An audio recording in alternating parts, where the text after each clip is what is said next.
नमस्कार मित्रांनो, पारू या मालिकेच्या 8 ऑक्टोबरच्या प्रोमोमध्ये आपल्याला असं पाहायला मिळणार आहे, दिशाचा बॉयफ्रेंड मिहिर हा दिशाच्या विरोधात जातो. तिच्यासोबतचे जे नातं आहे ते सांगायला तयार होतो. सगळे फोटो वगैरे पुरावे घेऊन यायला सांगत असतो आदित्य. तर इकडे दिशाला सगळं कळतं. आता माझं पितळ उगणार पडणार म्हणून ती मिहिरला मारण्याची सुपारी देते. तो आता येणार असं कळत असतं. तितक्यात इकडे मिहिरला फोन येतो आदित्यचा, निघालास का म्हणून. तर मिहिर म्हणतो, हो हो सर, मी निघालोयच. म्हणून तो फोटो वगैरे पुरावे शोधत असतो. दिशासोबतचे प्रूफ मी घेतलेत आणि पोहोचतोय म्हणून तो बाईकवरून येत असतो. तर दिशाने पाठवलेला टेम्पो येतो आणि त्याला उडवतो.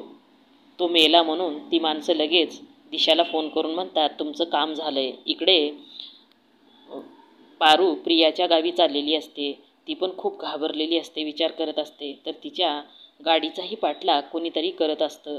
तर दिशाने पारूलाही मारण्याचा प्लॅन केला असेल का? खरंच पारूचा जीव जाईल का? का आदित्य वाचवेल पारूला? काय होईल बघणं रंजक आहे मित्रांनो. व्हिडिओ बघितल्याबद्दल धन्यवाद.